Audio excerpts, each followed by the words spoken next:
Je m'appelle Julio Bendezú Sarmiento, je suis archéologue. Depuis 1997, je m'intéresse en fait aux civilisations qui se sont développées en Asie centrale.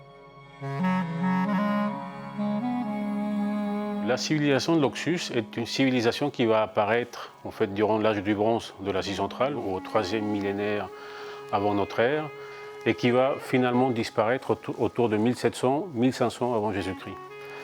Alors c'est une civilisation qui est moins connue bien entendu que ses cousins, je dirais, de la Mésopotamie ou de l'Indus, qui ne sont pas très loin, tout simplement parce qu'elle était agrammate, ils ne connaissaient pas l'écriture.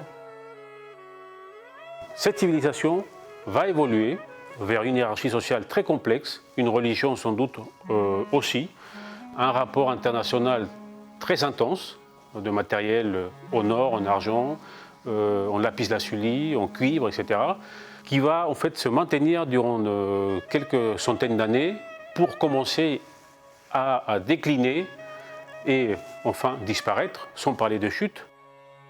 Ce qui fait en fait le cœur de notre projet, c'est la fin de cette civilisation. On passera en fait des grandes villes à des petits villages. L'échange international va disparaître. La religion va complètement changer et surtout une population qui change complètement aussi de culture matérielle en fait.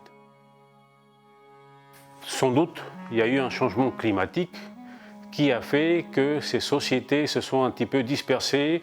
Ils n'ont pas disparu en fait, c'est les mêmes gens en fait qui se sont réadaptés quelque part.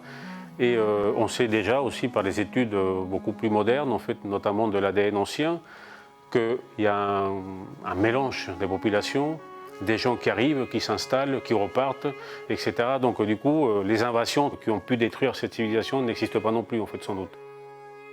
Le prix de la Fondation Engie, en fait, nous a permis effectivement de mettre un petit peu plus le caractère de notre recherche sur la question climatique.